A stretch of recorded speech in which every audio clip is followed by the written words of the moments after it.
Magandang araw po sa inyo, Sir Blair. Pati na rin po sa inyong mga giliw na tagapakinig. Naninirahan po kami sa isang isla na matatagpuan sa kasulok-sulukan ng Samar.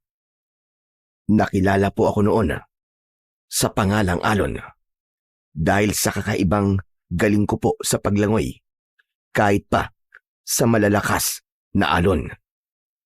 Bata pa lamang po ako ay nakitaan na ako ng isang bagay na hindi katulad ng mga normal na bata. May iilan na sinasabing biyaya ako dahil sa pagiging mabuti ng aking ina. Siya lamang ang meron ako, Sir Blair. Dahil ng mga panahon na yon, sinasabi sa akin ng aking ina na hindi raw ito nagkaroon noon ng nobyo maski isa. Kaya naman, naging palaisipan yon sa isla kung saan kami naninirahan. Sana ay magustuhan niyo po ang aking kwento na ibabahagi. At ito, ang aking kwento. Diyos kong batang ito. Alon, halika nga. Anak! Nay, bakit po? Ikaw talaga. Basa ka na naman bata ka. Sigurado ako na galing ka na naman dun sa dagat at naligo. Ilang beses ko ba sasabihin sa'yo na ayaw kong sumasama ka sa paglangoy dun sa dagat? Nay, teka lang naman po. Wag naman po kayong magalit sa akin. Gusto ko lang naman po sumama kay Yugon eh. Mas pakikinggan mo yon kaysa sa akin, ganun ba? Hindi naman po sa ganun, Nay. Kapag po kasi lumalangoy ako sa tubig at nandun po ako, pakiramdam ko po napakagaan po ng loob ko. Basta, masayang-masaya po ako, Nay, pag naliligo po ako sa dagat. Hay nako, tumigil ka ha. Umuwi ka na sa bahay, sige na. Huwag kang lalabas. Bawal ka muna maglaro. At ayoko nang uulitin mo ito. Siguradong mapapalo ka na sa akin. Sige ka. Pero, Nay, wala nang pero-pero, Alon. Kapag sinabi ko ay sinabi ko. Hindi ko na uulitin. Kapag nahuli kita uli, nagagawin mo ulit ito. Malilintikan ka na talaga sa akin. Opo, Nay. Masusunod po. Lumakad na ako pauwi ng mga oras na yon dahil sa takot na baka mapalo ako ni Nanay. Akala ko tapos na ang sermon ni Nanay. Pero nagkamali pala ako. Pambihira ka talagang bata ka. Noon pa sinasabi ko na sa'yo. Paulit-ulit na lang ba tayo? Nay, masaya lang po talaga ako kapag nasa tabi po ako ng dagat. O kaya naman kapag lumalangoy po ako dun. Madami din po kasing taong humahanga sa akin kapag ginagawa ko po yung paglangoy sa malalakas po na alon. Naririnig mo ba mga sinasabi mo ha, bata ka? Napakadelikado noon, Alon. Ano kung malunod ka? Magkamali ka. Malakas ang alon ng dagat. Tapos lalangoyin mo lang ng ganun-ganun na lang. Nay naman eh, nag-iingat naman po ako eh. Nag-iingat. Bakit? May magagawa ba yung pag-iingat mo kapag nadisgrasya ka dyan sa mga hilig mong gawin? Teka lang po, Nay. Pasensya na po kayo kung sinaway ko po kayo. Pero kasi, Nay, dito po talaga ako masaya eh. Paano naman ako, anak? Hindi mo ba iisipin ang nararamdaman ko? Ang pag-aalala ko? Puro na lang ba sarili mo ang iisipin mo? Nay, hindi ko po kayo maintindihan eh. Dapat nga po natutuwa kayo kasi may ganito po akong kakayahan. Iniisip po ng marami na espesyal ako. Bakit ba ayaw niyo po lumalapit ako sa dagat? Dahil delikado nga. Naiintindihan mo ba ako? Delikado! Yun ba talaga, Nay? O dahil sa panaginip niyo yun, nakukunin ako ng isang makapangyarihang nilalang na naninirahan po dun sa dagat? Anak, makinig ka sa akin. Mahal kita. At alam mo kung anong misteryo ang nababalot sa atin. Kung bakit nagkaroon ako ng ikaw. Na di ko malaman kung anong dahilan. At dahil doon, iniingatan kita, anak. Yun lang naman po ang gusto ko eh. Yung malapit po ako sa dagat dahil parang nabubuo po noon ang mga kulang ko po sa buhay. Alon, anak. Pero tulad nga na sinabi ko, hindi ka na uulit. Yun lang. Hanggang dito na lang tong pag-uusap na to. Hindi ko na uulitin pa ang sinabi ko sa'yo. Pero Nay, kasi po... Tapos na ang usapang ito, Alon. Sige na, magbanlaw ka na rin sa poso. Magbihis ka at kumain at matulog ng tanghali. Napakamot na lamang ako ng ulo ng mga oras na yon. Pero sinunod ko pa rin ang sinabi ni Nanay. Nagbanlaw ako sa poso na mangiyak-ngiyak dahil alam ko sa sarili ko na kailanman ay hindi ako mananalo kay Nanay at siya pa rin ang masusunod sa aming dalawa. Matapos akong magbanlaw ay naglakad na ako pabalik sa bahay. Matulog ka na ha? Tulad ng sinabi ko sa'yo, Alon. Ayoko nang mauulit pa yon. Malilintikan ka talaga sa akin. Gusto ko, pagbalik ko, ay madadatnang kitang tulog. Nagkakaintindihan ba tayo? Nay, saan po ba kayo pupunta? Parating ang lolo Aki mo, yung kapatid ni tatay. Talaga po, Nay? Oo, kaya nga susunduin ko lang muna siya. Nasa kabilang isla na siya. Wala raw siyang masakyan papunta dito. Wala daw yung mga nirerentang bangka papunta dito. Masyado raw kasing maalon. Kanina niyo naman po lalaman, Nay. Kay Tio Jojo mo, galing siya sa kabilang isla. Isasakay na raw nga niya sana eh. Kaso, puno rin siya ng pasahero papunta rito. Yung bangka din niyang sasakyan ko papunta sa lolo mo. Ako na ang rerenta ng bangka para masundo ang lolo Aki mo. Sus, nagpapalakas lang si Tio Jojo sa inyo para sagutin niyo na po siya. Ang tagal-tagal niya na po kasi naliligaw eh. Di niyo pa rin po sinasagot. Tignan niyo nga po, nalipasan na po siya ng panahon. Buhok niya po, namumuti na rin. Ikaw, Alon, ang bibig mo ha? Hindi kita tinuruan ng ganyan. At saka, sa edad kong ito, wala pa rin akong balak na mag-asawa. Wala naman pong masama, Nay, sa sinabi ko po. Gusto ko lang po kasi na magkaroon ka ng katuwang po sa buhay. Nakikita ko naman po na mabait po si Tio Jojo eh. Kaya naman alam ko po na karapat dapat po siya sa inyo. Ayos na muna ako, anak, na meron akong ikaw. Sa bagay po, nasa sa inyo naman po yun, Nay. Susuportahan ko na lang po kayo. Pero kapag napag-isipan niyo na po na sagutin po si Tio Jojo, ayos lang po sa akin ha. Tignan mo tong batang ito. Ay, siya nga pala, Nay. Pwede po ba ako sumama sa inyo? Hay nako, sabi ko na eh. Kaya pinatatagal mong usapan na to kasi may bala ka na naman bata ka. Sige na po, Nay. Nasasabik lang po ako na makita po si Lolo Aki eh. O siya, sige. Nako, pasalamat ka talaga. At di kita matiis. Sige na. Magmandali ka na magbihis at tanghali na. Baka mamaya hindi pa kumakain ng Lolo Aki mo. Yay! Salamat po, Nay! Nagmadali ako nagbihis ng mga panahon na yon.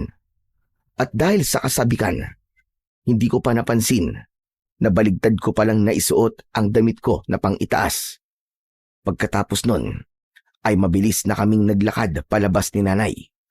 At nakita namin si Tio Jojo at ang pamangkin niyang si Yugon na siya ring matalik kong kaibigan. Oh, nandiyan na pala kayo, Dalisay eh. Kasama mo pala si Alon. Kumusta ka na, Alon? Ayos lang po ako, Tio Jojo. Sasama ka rin ba, Alon? Oo naman, syempre. Kaya nga nandito ako, di ba? Grabe ka naman. Sungit-sungit naman ito. Nagtatanong lang naman ako eh. Ikaw naman kasi napaka-obvious ng tanong mo eh. Kaya nga kasama ako ni Nanay eh. Ay nako, talaga tong magkaibigan na to. Sige na, tara na. Baka abutan pa tayo ng ulan eh. Pakiramdam ko di maganda ang panahon dahil madilim ang langit. Sige. Tara na. Sabik din kasi si Alon na makita ang kapatid ng yumao kong tatay. Inalalayan ni Tio Jojo si Nanay na sumakay sa bangka habang ako naman ay binuhat niya para mapabilis ang pagsakay ko sa bangka. At nang makasakay na kaming tatlo, nila Nanay at Yugon, ay bahagya niya pang itinulak ang bangka para hindi siya mahirapan sa pagsasagwan. Matapos nun, ay mabilis na siyang sumakay at dalawa sila ni Yugon na sinagwan ang maalong dagat. Salamat, Jo, ha? Kasi kahit maalon pumayag kang sunduin natin si Tiyo Aki. Wala yon, Dalisay. Basta kayo ni Alon. Walang problema sa akin yon. Ayaw po kasing diretso yung Tiyo Jojo eh. Siyempre, malakas sa'yo si nanay. Kasi patay na patay ka sa angking kagandahan niya. Alon, ano ba? Tama bang nakikisabat ka sa usapan ng matatanda? Ay, pasensya na po, Nay. Nadala lang po. Pagpasensyaan mo ng anak ko, Jojo, ha? Makulit talaga itong batang to Naku, Dalisay, wala yon.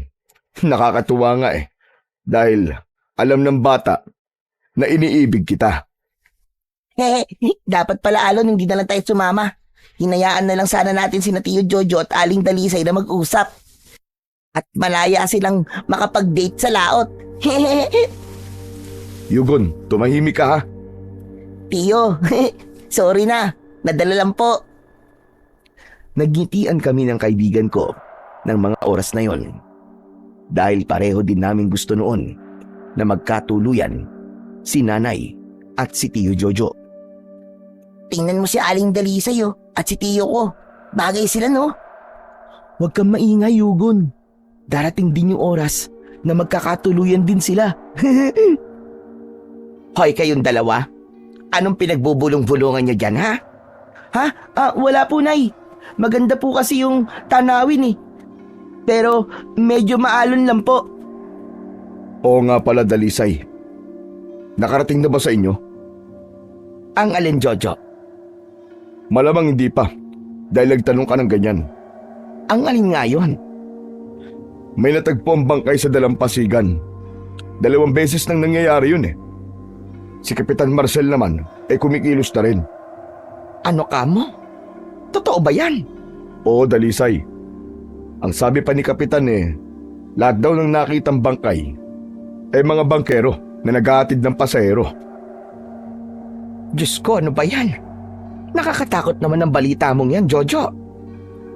Tama ka, Dalisay. Ang kakaiba pa, wala na silang lamang loob. May mga nakita rin silang kalmot sa katawan. At isa lang ang nasisigurado nila, Kapitan. Hindi raw mababangis na pating o anumang hayop dagat ang makakagawa nun.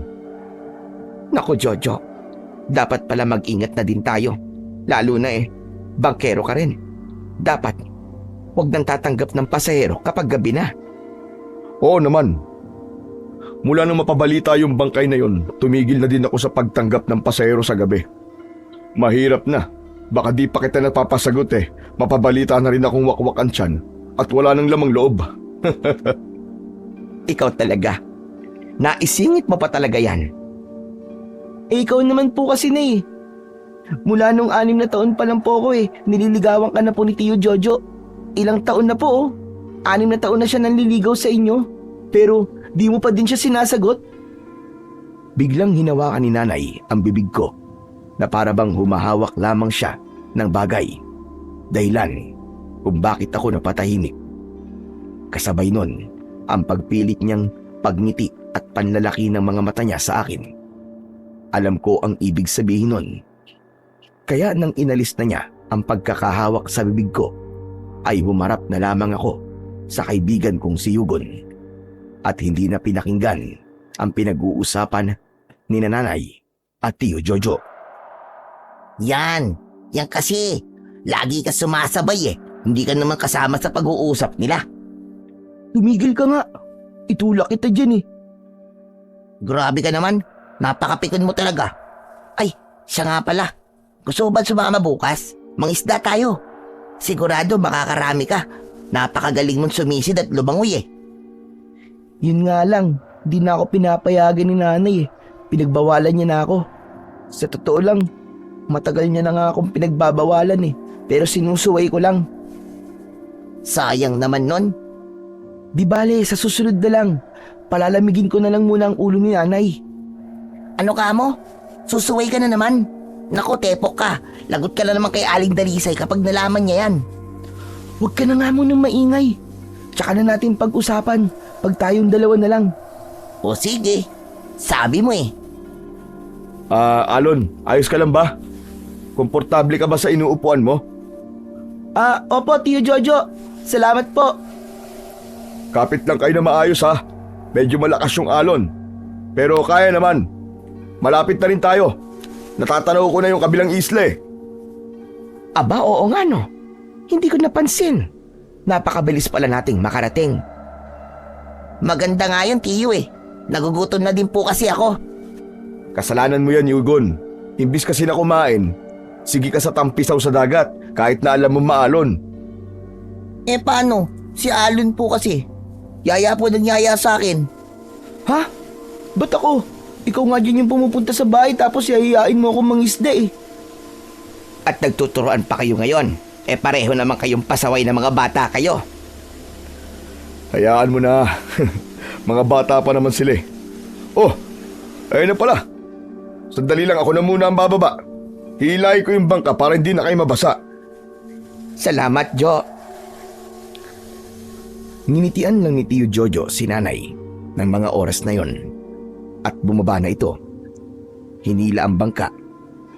Nauna niya akong binuhat para ibaba. Sunod nun, inalalayan niya si nanay para bumaba.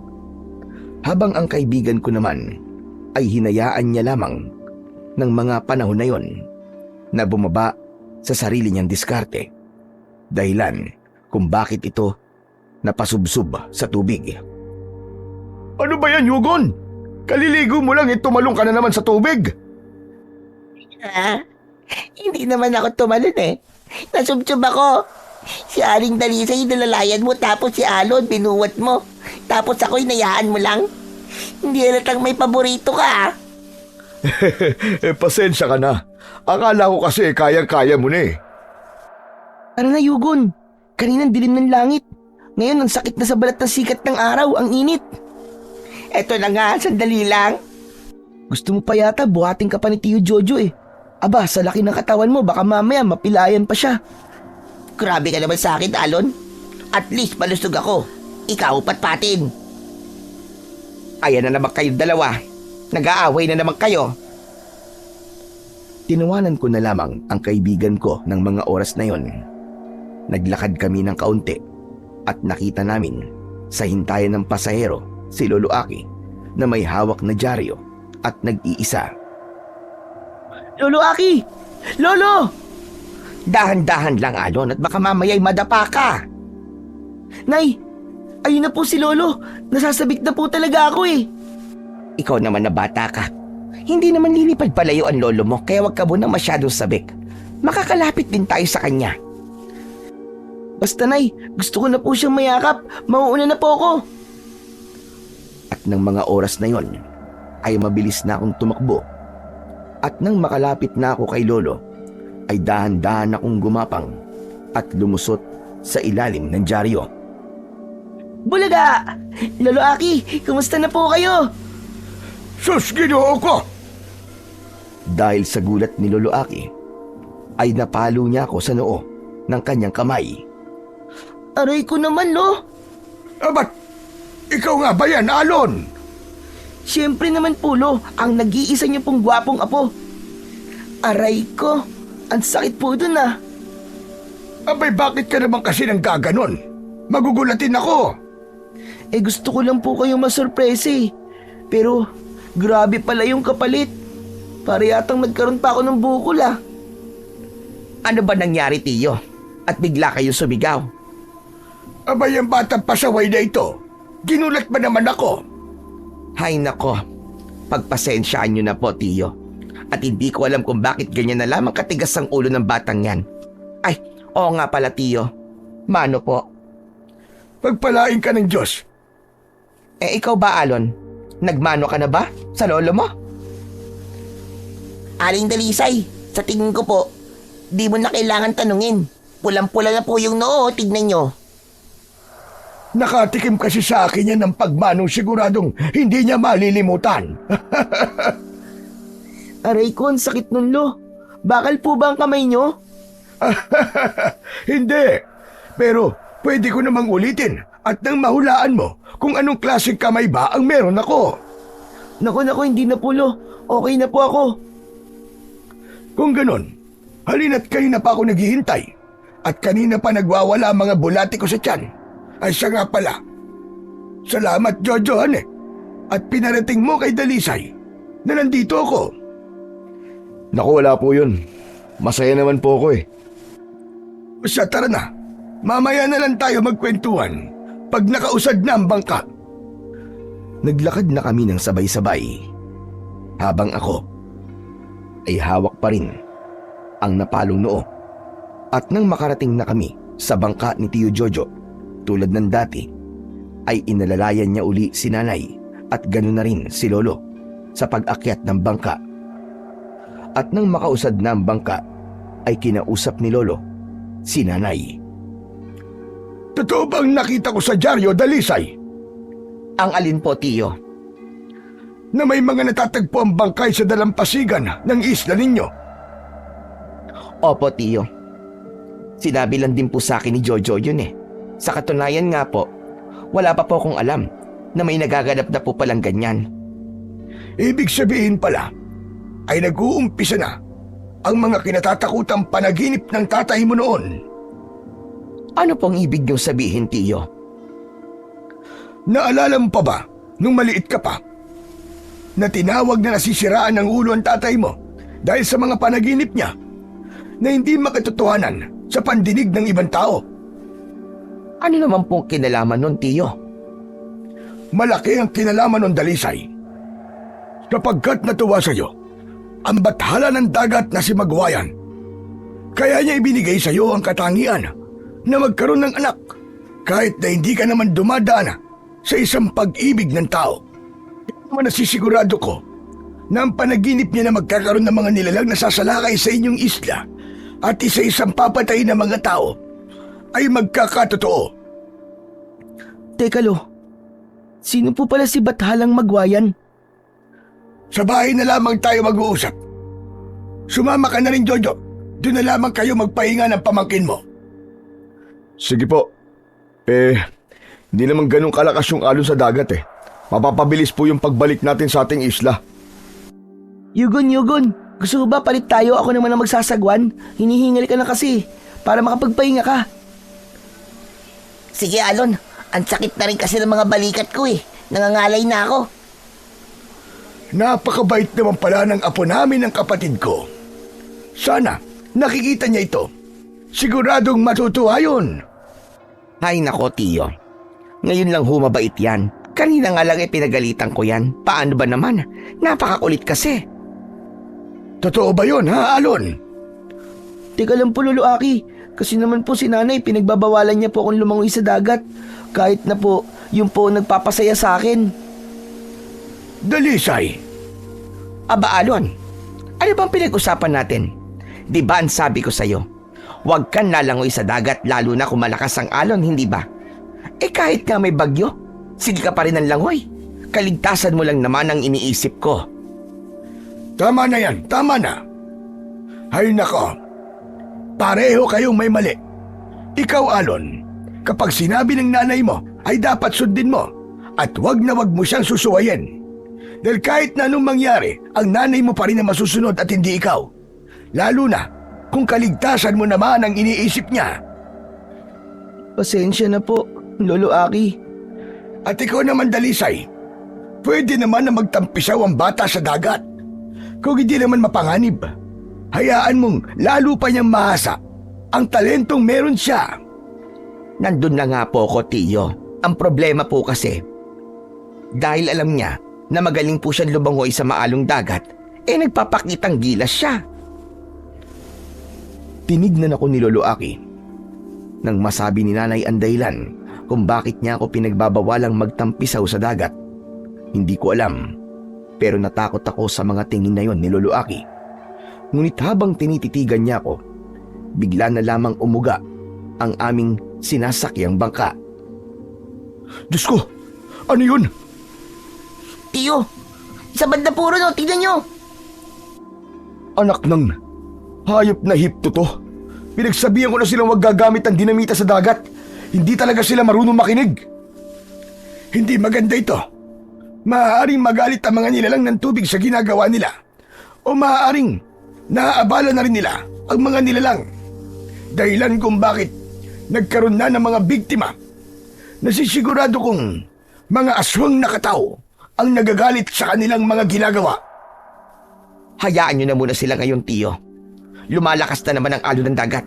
Kailangan na natin makabalik sa dalampasigan. Hindi maganda ang pakiramdam ko rito. Sige, Yugon, kunin mo na kay Alon ng sagwan. Ikaw na muna ang gumawa at magmadali na tayo. Opo, Tiyo. Ibinalik ko kay Yugon ang sagwan na hawak ko. Ngunit habang patuloy na nagtatapon ng dinamita sa dagat, sinamang hipto, ay mas lalo pang lumalakas ang alon sa tubig. Dahilan kung bakit lalong umuga ang bangka na aming sinasakyan. Diyos ko! Nagalit na nga sila. Kailangan na talaga natin makaalis sa tubig at baka lumubog pa ang bangka. Huwag kayong mag-alala, Dalisay. Hindi ko kayo pababayaan.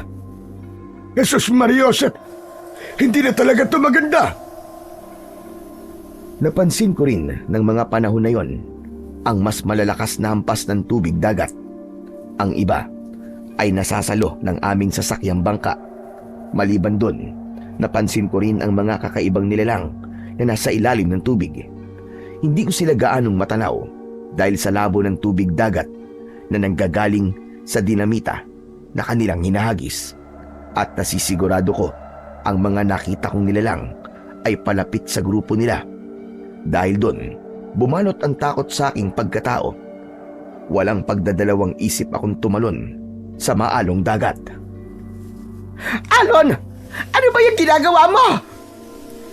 Kailangan kong gawin to, Nay.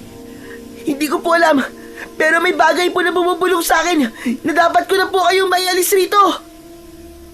Umahon ka na lamang dyan, anak. Kaya naman ni Jojo to. Ngayon na lang po to, Nay. Pangako, huli na po talaga to. Hayaan mo na siya, Dalisay. Sige na, kumapit ka na maigi. Pero Tiyo, May dahilan ng anak mo, Dalisay. Kaya pagkatiwalaan mo siya. Tinignan na lamang ako ni nanay na may pag-aalala sa mga mata. Kaya naman, mabilis akong lumangoy habang tulak-tulak ang bangka. Nang makarating kami sa dalampasigan, ay hindi man lang ako nakaramdam ng pagod. Hinawakan ni nanay ng maigpit ang braso ko at alam kong galit siya dahil sa ginawa ko ng mga oras na yon. Kakaiba ang ginawa mong yun, Alon. Hindi yun normal. Pinakita mo lang sa amin na hindi ka lang malakas, matapang, at meron kang talento na hindi tulad sa iba. Teka lang ho, Lolo Aki. Bakit parang bigla na lang pong nawala yung grupo nilang Hipto? Hindi naman sila ganun nalalayo sa atin, ah. ay nako. Huwag mo na silang problemahin pa, Jojo. Mabuti pa, pumunta ka na lamang kay Kapitan at sabihin mo ang kawalang-yaang ginagawa nila Hipto. Sige, sige. Yugon, maiwan ka muna kay Dalisay, ha? Kailangan ko masabi ang lahat ng to kay Kapitan Marcel. Sige po, Tiyo. Doon na lamang kayo kumain, Jojo. Ganun na rin ikaw, Yugon. Kaya tara na po. Pati ikaw, Alon. Sa bahay tayo mag-uusap. Pero, Nay, Wala nang pero-pero. Sumuway ka na naman sa mga hinabiling ko sa'yo. aray, Nay, aray. Aray, masakit. Tama na po. Ano ba yan, Dalisay? Ayusin mo naman ang pagkakahawak sa bata. Magdaan-daan ka. Hindi na nagsalita si nanay sa mga sinabi niyo ni Lolo Aki at halos kaladkarin niya ako dahil sa pamamaraan niya ng pagkakahawak sa braso ko. Magmadali ka at magbihis ka sa bahay. Nay naman eh. Pasensya na po. Ay, Diyos ko. Puro ka na lamang pasensya, pasensya, pasensya. Wala nang pagbabago. Bilisan mo at magbihis ka. Tapos dumapa ka rito sa mahabang upuan. Nay, pasensya na nga po. Ayoko ng puro pasensya, Alon. Gusto ko ay magbago ka. Pero dapat niyan ay madisiplina ka. Hindi ko na gusto ang mga ginagawa mo. Paulit-ulit na lang. Ayoko po, Nay. Nay, sandali. Ayoko po. Ayaw mo mapalo, pero napakatigas ng ulo mo. Sige, kung ganon. Halika rito. Dahil sa katigasan ng ulo ko, ay pinalo ako ng tsinelas ni nanay. Minsan lang akong paluin ni nanay, pero alam ko na dapat na talaga akong magtanda. Nay, tama na po. Opo, pangako po, hindi na po talaga mauulit. Ano ba yan, Dalisay? Bakit mo naman pinapalo ang bata? Ano bang nagawa niyang mali? Tiyo, sinuway na naman ako ng batang ito. Ayoko nang ginagawa niyang yon dahil mapanganib. Pero ginawa niya yon para mabilis tayong makarating dito sa Pampang. Sige, sabihin na natin ganon. Pero alam naman niya na kinakagalit ko ang ginawa niyang yon. Yun ang pinagbabawal ko sa lahat. Pasensya na nga po, Nay. Di na po talaga mauulit. Pangako po. Hindi ka na naawa sa bata, Dalisay. Tingnan mo. Pulang-pula na ang hita. Kakapalo mo. Ay nako, bahala kayo. Kapag kinonsinti niyo ang batang yan at napahamak siya dahil sa mga ginagawa niya, ewan ko na lang talaga. Binitiwan na ako ni nanay at dumiretso siya sa aming kusina. Nilapitan naman ako ni Lolo Aki at ni Yugon. At hinawakan ako sa balikat ng lolo ko. Ayos ka lang ba, ha iyo? Ayos lang po ako, Lo. Kasalanan ko naman po talaga kaya nagalit po si Nanay eh. Tama lang po sa akin na paluin niya po ako. Dahil hindi po ako nakikinig sa kanya. Kahit na, dapat hindi ka pa rin niya pinalo. Dahil maganda naman ang dahilan mo kung bakit mo ginawa yun. Ayos lang po talaga, Lo. Alam ko po ang pagkakamali ko. O siya, kung ganun magbihis ka na. Tapos hintayin natin si Jojo at sabay-sabay na tayong kumain. Dito lang ako, Alon ha. Kung pwede din sana, makiram na rin ako ng damit. Hindi ko alam kung kasya sa'yo ang mga damit ko eh. Pero halika, tignan natin kung meron kakasya sa'yo. Sige, salamat, Alon. Nang makapagbihis na kaming dalawa, bumalik ako sa kinaroroonan ni Lolo Aki. Lumabas kami at sa tabi ng natumbang nyug ay naupo kami. Pabayaan mo muna ang nanay mo. Kung ikaw ay nagawa mo matanggap ang pagkakamali mo, nasisigurado kong ganun rin siya. Salamat po, Lolo Aki. Gusto mo bang ituloy ko ang kwento tungkol sa bathala ng dagat? Kung ayos lang po sa inyo, Lolo. Pwede ho ba akong sumali sa pakikinig, Lolo Aki? Naku, walang problema. Halika rito. Ngayon, handa na ba kayong makinig sa aking kwento? Opo, Lolo. Handa na po ako. Ganon rin po ako, Lolo Aki. Kung ganon, mag-uumpisa na ako. Maraming taon nang nakakalipas na may namumuhay na diyosa o bathala ng dagat ang naninirahan sa parte ng Kabisayaan. Siya ay walang iba kundi si Magwayan. Ano po naging koneksyon niya sa aming dalawa po ni Nanay? Ang nanay mo kasi ay makadiyos. Mula pa nung siya ay bata pa lamang, lumaki siya na may paniniwala, mapagpatawad, at palaging nagpapasalamat kahit sa maliliit na bagay lang ang dumarating sa kanyang buhay. Hanggang isang gabi, magkakasama kaming natutulog. Nagising na lamang kami dahil sa ingay na nililikha ng iyong Lolo Fred, ang tatay ng iyong ina. Ayon sa kanya, ay napanaginipan niya ang iyong ina. Magkakaanak raw ito, at galing daw ito sa dugo ng isang diyosa o bathala ng karagatan. Dahil daw natuwa ito dahil sa busilak na puso ng iyong ina. Teka, Lolo Aki. Ano pong ibig niyo sabihin na galing po sa dugo? Ang ibig ko lamang sabihin na po, kahit na walang nobyo ang nanay mo, pagtungtong ng edad niyang 25, ay isisilang niya ang isang sanggol na hindi katulad ng mga normal na tao. Kung ang gusto mo naman malaman kung ano ang itsura ni Magwayan, pasensya ka na po. Ang nalalaman ko lamang ay ang sinabi sa akin ni Fred na isang marilag daw si Magwayan. Maganda at mahinahon. Ang kanyang kasuotan naman raw ay asul na may halong pilak na dumudugtong sa tubig ng dagat. May hawak raw itong malaking sagwana Yun ang sabi sa kwento ng yung yumaong Lolo Fred. Ang ibig niyo po bang sabihin, pinanganak po talaga ako ni nanay na ganito? At totoo po na wala po akong tatay? Oo, Apo. Kaya mula noon, pinaniniwala ang anak ka ng bathalang si Magwayan at ginamit lamang ang iyong ina para mailikha ka sa mundong ibabaw. Pero para sa amin, isa kang biyaya, anak. Kaya po ba, ayaw ako papuntahin ni nanay sa dagat at hayaang maligo dahil po doon? Natatakot kasi siya, Apo, na baka kunin ka sa kanya ni Magwayan.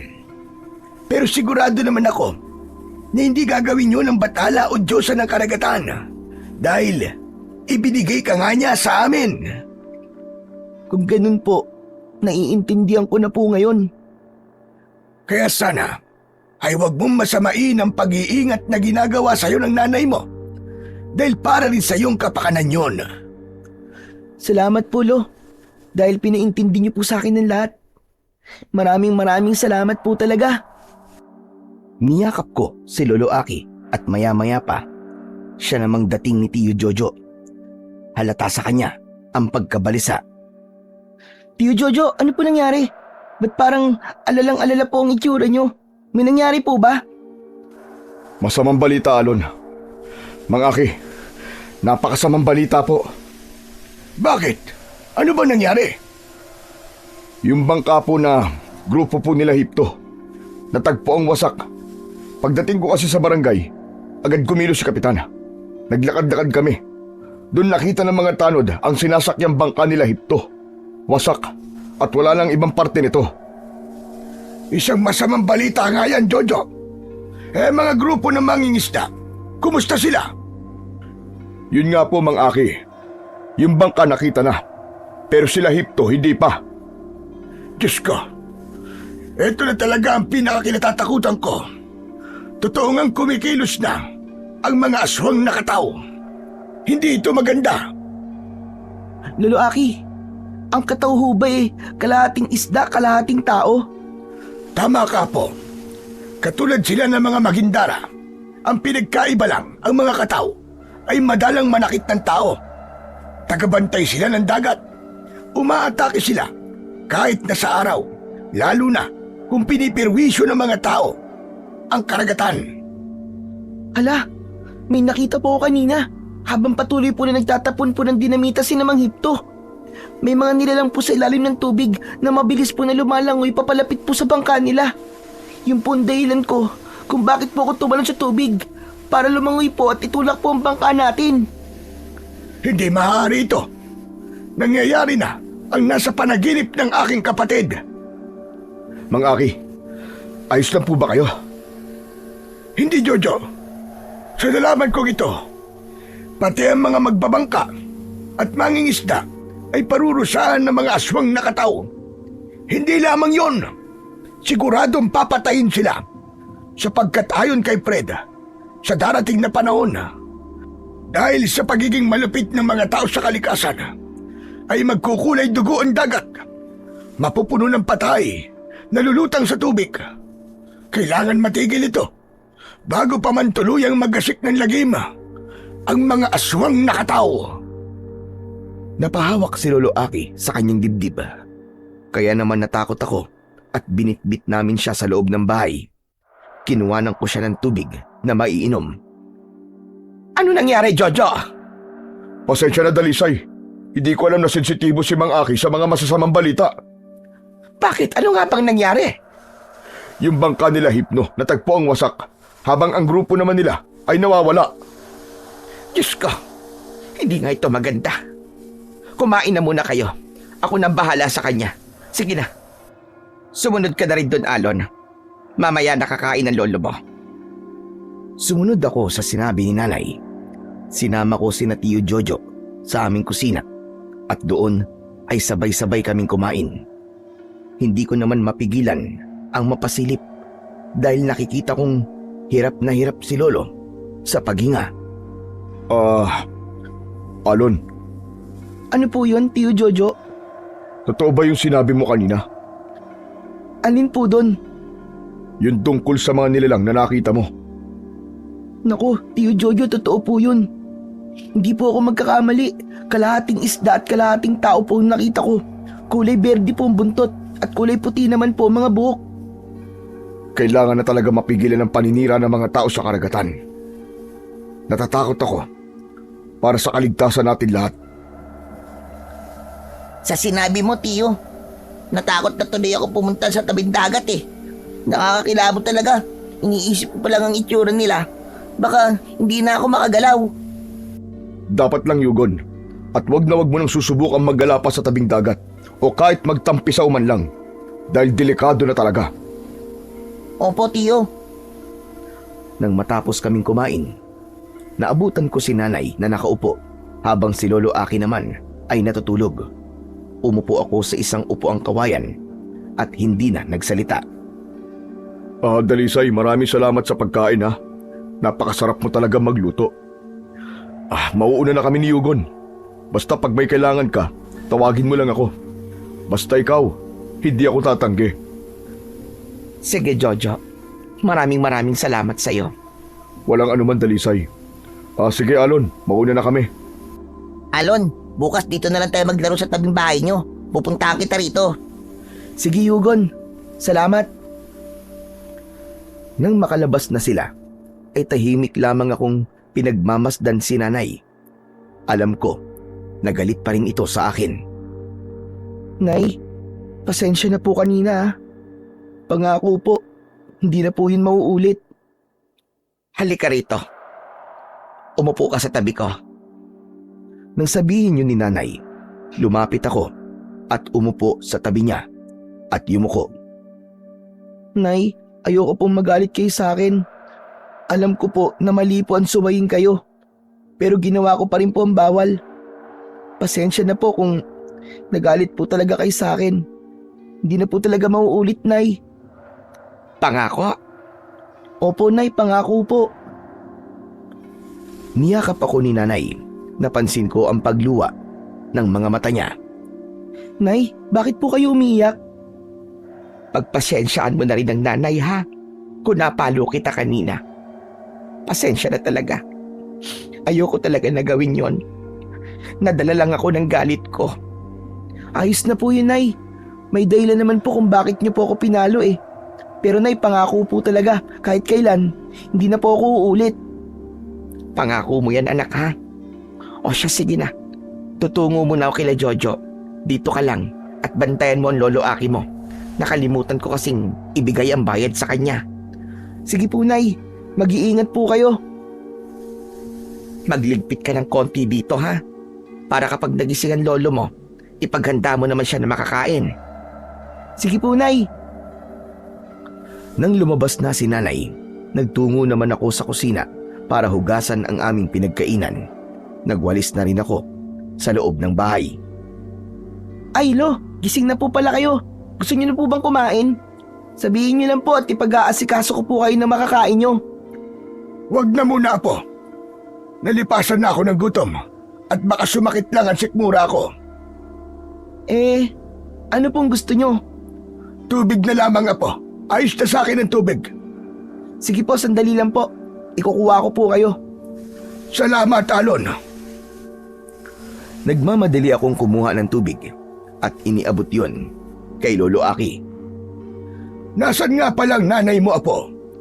Nagpunta po kay na Tio Jojo.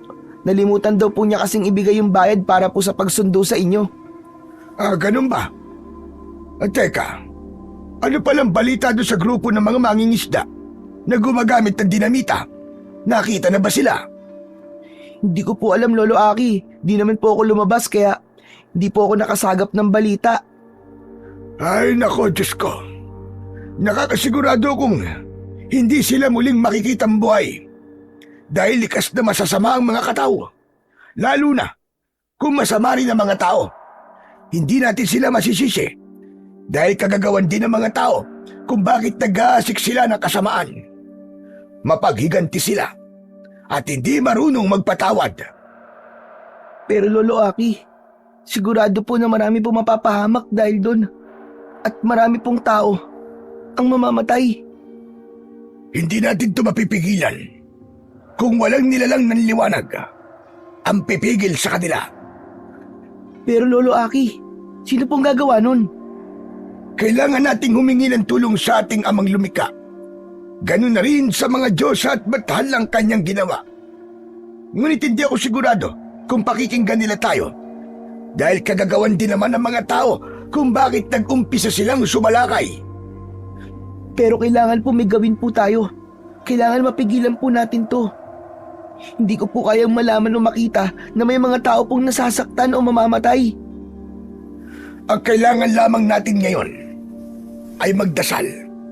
Hayaan nating kumilos ang ating Panginoong Diyos at sigurado ako nagagamit siya ng nilalang ng liwanag o tao upang mapuksa ang kampo ng kadiliman. Sana nga po, Lo. Nag-aalala po ako para sa mga taong walang ginawang masama sa karagatan. Baka madamay po sila. Ay nako, hindi ko akalaing magkakaproblema tayo kagad pag uwi ko rito. Habang nag-uusap kami ni Lolo Aki, ay biglang dumating si Tio Jojo at Nanay na hinihingal. Napatayo kami ni Lolo at tumingin sa kanilang dalawa. Abay, hingal na hingal kayo ah. Huwag niyong sabihin sa akin. Mga Aki, kung ano man po ang iniisip niyo, nagkakamali kayo. Pero isang bagay po ang nalaman namin ni Dalisay habang nag-uusap kami kanina. May pinagkaguluhan po mga tao. Dala po ng kuryosidad, sinundan ho namin sila. Nakita po namin ang mga tanod ni Kapitan, dala po ang grupo ni Hipto. Ang ilan ho sa kanila ay walang lamang loob at ang iba naman po, bali-bali ang mga buto mula leeg hanggang sa katawan. At isa pa po sa mga napansin namin, may direksyon po ang pagpatay sa kanila. Ang mga alalay po ni Hipto, halos bali-bali lang po ang buto. Habang si Hipno naman, at yung isa pa niyang kasama sa paggamit ng dinamita sa pangingisda, ay wakwak ang katawan. Wala na pong lamang loob, at puro galos pa ang katawan, at wala pang saplot. Ano ka mo? Lolo, Mga kataunga, tuluyan ng nagkatotooan lahat ng nasa panaginip ng tatay mo, Dalisay. Jo, tama na muna, at baka atakihin na naman si Tio ng kanyang sakit. Baka mawalan na naman siya ng malay. Sige, babalik na lang ako bukas. Salamat, Jo. Mag-iingat ka, ha? At sana huwag ka nang maglalayag tuwing gabi o kahit sa araw. Mag-iingat ka. Delikado ang panahon ngayon. Salamat, Dalisay. Aalis na ako. Alon, alalayan mo ang nanay mo, ha? opo Tio Jojo, salamat po uli. Ninitian na lamang ako ni Tio Jojo. Matapos yun, mabilis naming inalalayan si Lolo Aki. Kumuha na rin ako ng makakain niya para hindi siya uli matulog nang walang kain. Salamat, iyo. Ay nako, hindi ko na kinakaya ang mga nangyayaring ito. Huminahon lang po muna kayo, Lo. Susumpungin po kayo kapag pinagpatuloy niyo po yan. Tio, tama po si Alon. Main na po kayo at ipahinga niyo po muna yan. Papadilim na rin po. Magpapahinga na rin kami ni Alon mamaya. May bakante pong kwarto sa tabi ng aming silid. Nakahanda na rin po ang lahat doon. Pwede po kayo doon. Mabuti pa nga. Maraming salamat, iya. Pagod din kasi ako sa biyahe, kaya siguro ganito. Di naman natagalan. Natapos din agad si Lolo Aki sa pagkain ng mga oras na yon. Sabay namin siyang inalalayan ni Nanay.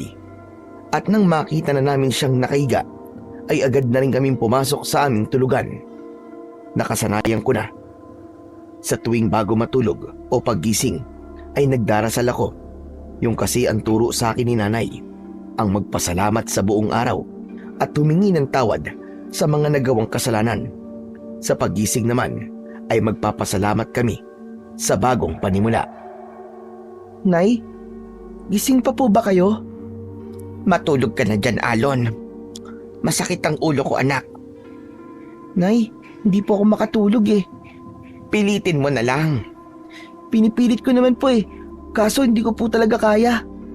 Kasi naiipit niyo po ako. Ay, ano ba yan? Pasensya na. O ayan, umurong na ako. Hindi mo naman kagad sinabi. Matulog ka na dyan, anak. Maaga pa tayo bukas mamimili ng isda. Baka mamaya ay maubusan tayo ng gulunggong. Paborito pa naman yun ng lolo mo. Lalo na sa paksiw at gata. Sige na, matulog ka na dyan.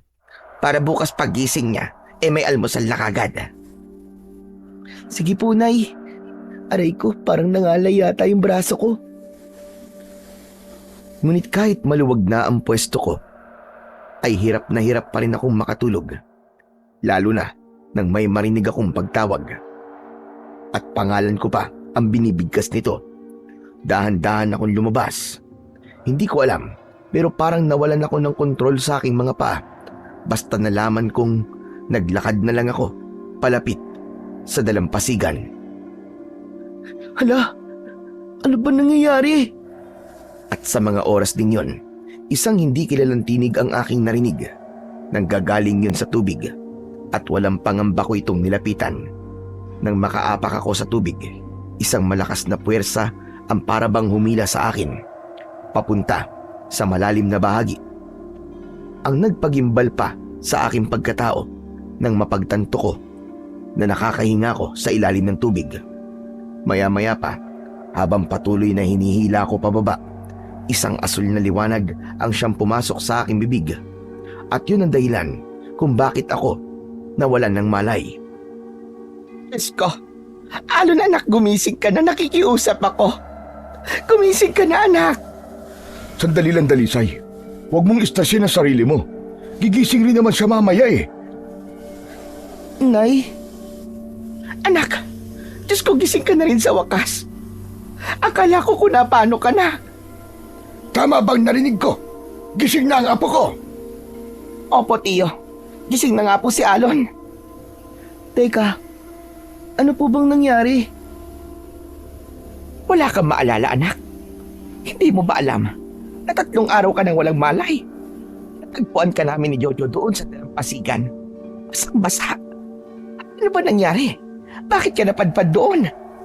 Ha? 3 araw po akong walang malay? Ano pong pinagsasasabi niyo, Nay?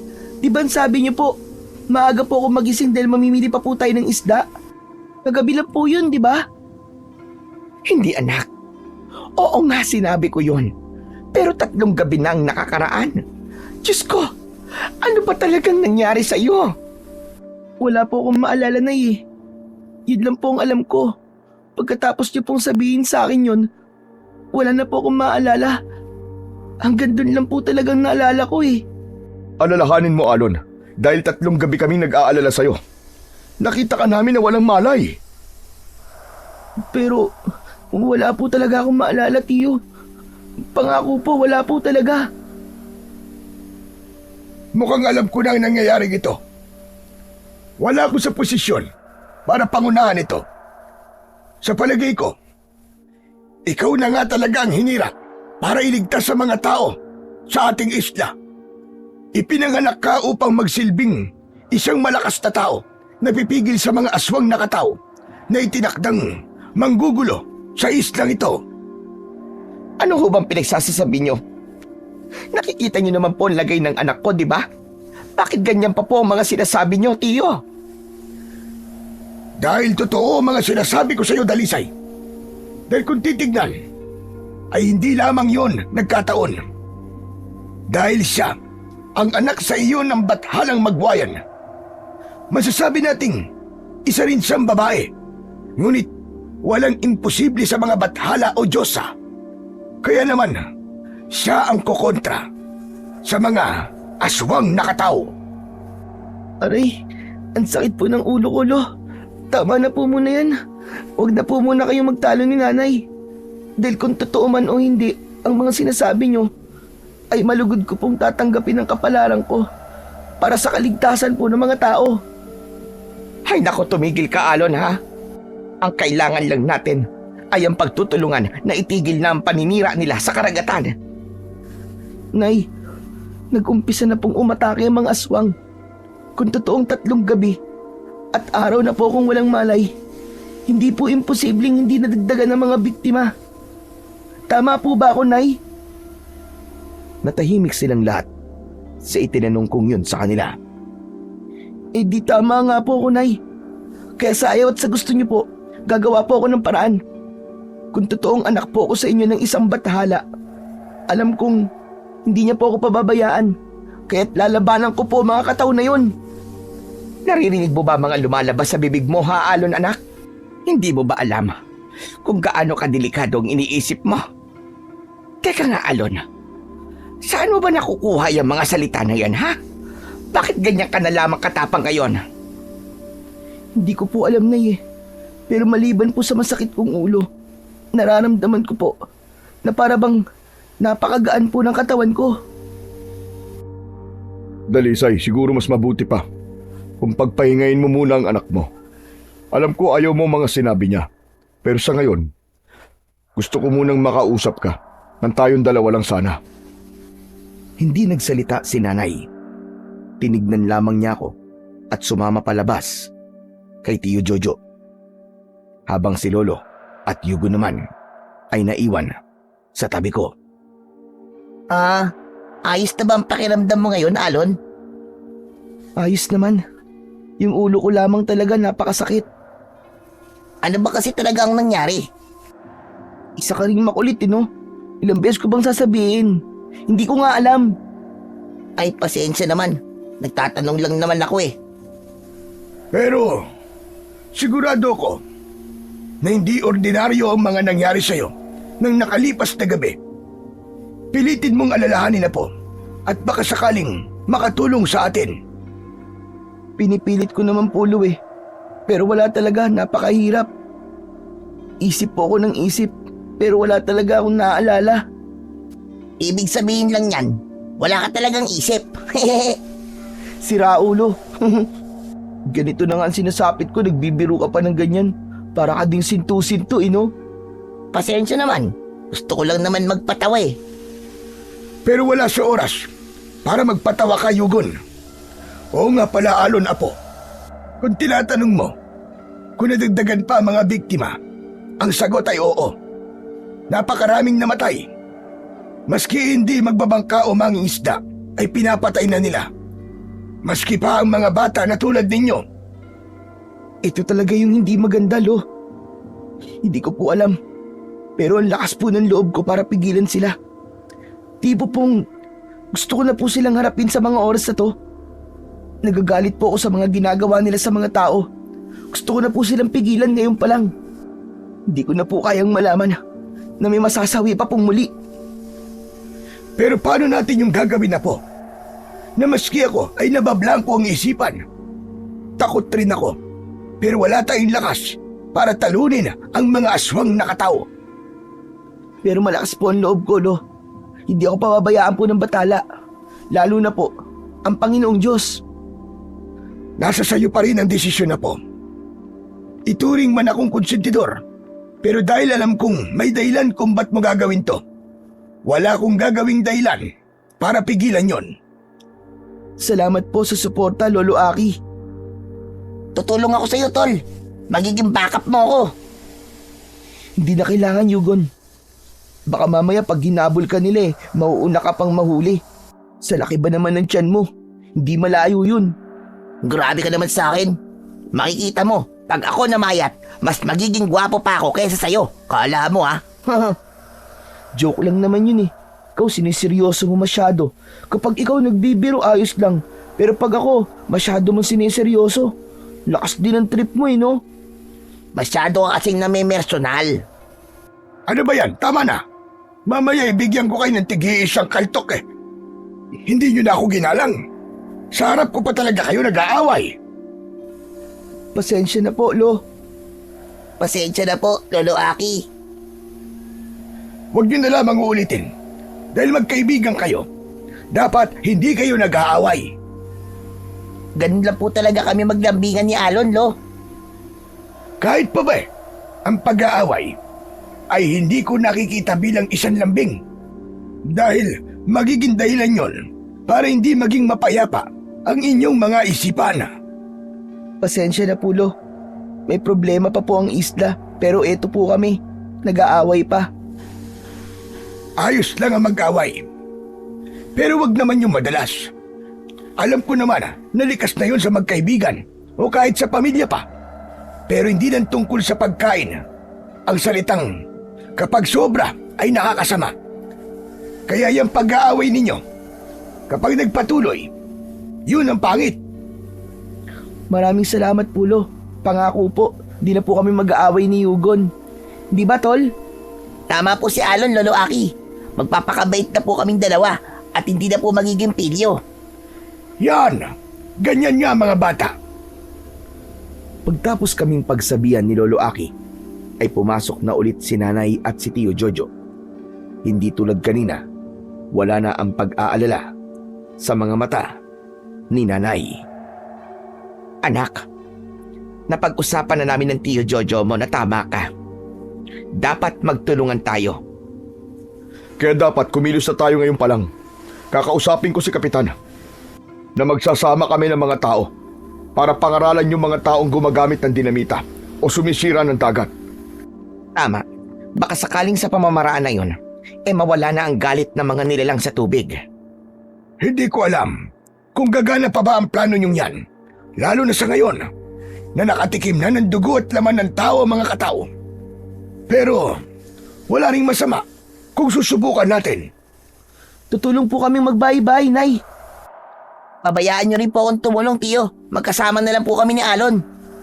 Aba, sigurado ba kayong dalawa? Baka gagawa lang kayo ng kabulastungan. Hindi po. Nangako na po ako kay Nanay na hindi na po mauulit ang mga ginagawa kong paglangoy po sa maalong dagat. O siya, pumapayag na ako. Para naman, mas mapadali tayo. Ganito ang gagawin natin. Sasamahan ko si Tio Aki. Tapos kayong magkaibigan. Kayo ang magkasama. Tapos, kahit ako na lang mag-isa, ako naman yung pupunta kay Kapitan para humingi ng tulong. Ngayon na po ba tayo mag-uumpisa? Tama ka, Alon. Uumpisa na natin. Wala na tayong aaksayang panahon. Dahil habang tumatagal, parami ng parami ang mga dinamitang hinahagi sa dagat. Dahilan kung bakit parami din ng parami ang mga nabibiktima. O paano? Tara na, Alon. Sige. Nay, mag-iingat po kayo ni Lolo Kayo rin mga bata. Naghiwa-hiwalay kami at naglakad sa magkakaibang direksyon. At napagpasyahan naming magkaibigan na uunahin namin ang mga taong malalapit sa dalampasigan. Tol, sa palagay mo ba, makikinig sila sa atin? Walang masamang subukan, Yugon. Para din naman sa kanila to Ang dami kasing tanong sa isip ko Kung maniniwala ba sila o kung ano-ano pa. Di ba? May nabanggit nun sa atin na iniisip daw ng mga tao na baliw ang lolo mo na tatay ni Aling Dalisay. Paano kung isipin nila na ganun din tayo? Nasa sa kanila na yon, Yugon. Kapakanan lang naman nilang iniisip natin Hindi naman para lang sa atin ang ginagawa nating to Para din sa kaligtasan nila. Pero kung ayaw nilang makinig at patuloy lang din sila na sisirain ng dagat, sila rin ang parurusahan ng mga nilalang ng kalikasan. Malinis ang konsensya nating iligtas ang buhay nila. Pero kung mamasamain nila to, wala na tayong magagawa, Yugon. Oo, tama ka, Tol. Ano ba kasing pinag-aalala ko? Di bali naman na isipin nilang baliw tayo. Ang mahalaga naman, maraming buhay ang may sasalba natin, di ba? Tama ka. Yun na lang ang isipin mo, Yugon. Habang iniisa-isa namin ang mga tao, ilan sa kanila ang naniniwala na hindi basta-basta ang mga nilalang na pumapatay sa mga taong gumagamit ng dinamita. May ilan rin na nagsasalita pa lamang kami ay bigla na lamang tatalikod. Napakabastos talaga ng ibang tao dito sa isla natin. Ay nako, nakakapagod din pala yung ganito. Mapapagod lang tayo, Yugon, pero hindi tayo susuko. Hindi ko pababayaan ng mga tao dito dahil mahal ko sila. Lahat ng mga kaisla natin. Alam mo, Tol, dyan din ako bilib sa'yo Matigas lang ulo natin. Pero nananatili pa rin ang pagiging mabuting tao natin. Wala namang kasing maidudulot na maganda kung matigas nga ang ulo natin. Magiging masamang tao pa tayo. Tama. Grabe, ang dami mo ng tama Tapos ikaw, may tama ka. Grabe ka naman sa akin. Ang ganda na nga ng mga sinabi ko sa'yo kanina eh. Sasabihan mo pa ako ng ganyan? Ang tindi mo rin eh, no? Ay nako, nakakapagod. Pahinga muna tayo ng konti. Tapos, magpatuloy na lang tayo maya-maya. Ang sakit na ng paa ko. Nakalimutan ko kasi magsuot ng tsinelas eh. Sige, sige. Doon tayo umupo oh. Naglakad kami, palapit sa isang mataas na nyog. Umupo kami doon, hanggang sa nakaramdam ako ng uhaw. Tumingin ako sa taas ng puno ng nyog at nakita ko doon na marami itong bunga. Yugo no? Bakit tol? Akyatin mo yung puno ng nyog. Tignan mo. Nakakauhaw din kasi. Masarap yung sabaw niyan. Hala, bakit ako? Kita mo naman na ang laki-laki ng tiyan ko, di ba? Tapos, ako pa yung paakyatin mo dyan? Ano ba yan? Sige, ako na nga lang. Huwag kang hihingi ah. Tignan mo to, napakaramot. Kapag ikaw, di naman kita ginaganyan ah. Wala, bahala ka dyan. Tamad-tamad mo. Inakyat ko ang puno at normal lang naman yun sa akin dahil dati ko na tong ginagawa at naghulog ako ng 2 bunga nito. Ngunit bababa pa lamang sana ako nang makarinig ako ng humihingi ng saklolo. Hindi ko alam, pero tumalon kagad ako, ngunit maayos akong nakalapag sa lupa. Nakatulala naman ang kaibigan ko nang makita yon. Habang ako, mabilis na tumakbo kung saan ang kinaroroonan ng batang boses na naririnig ko. At tama nga ang nasa isip ko.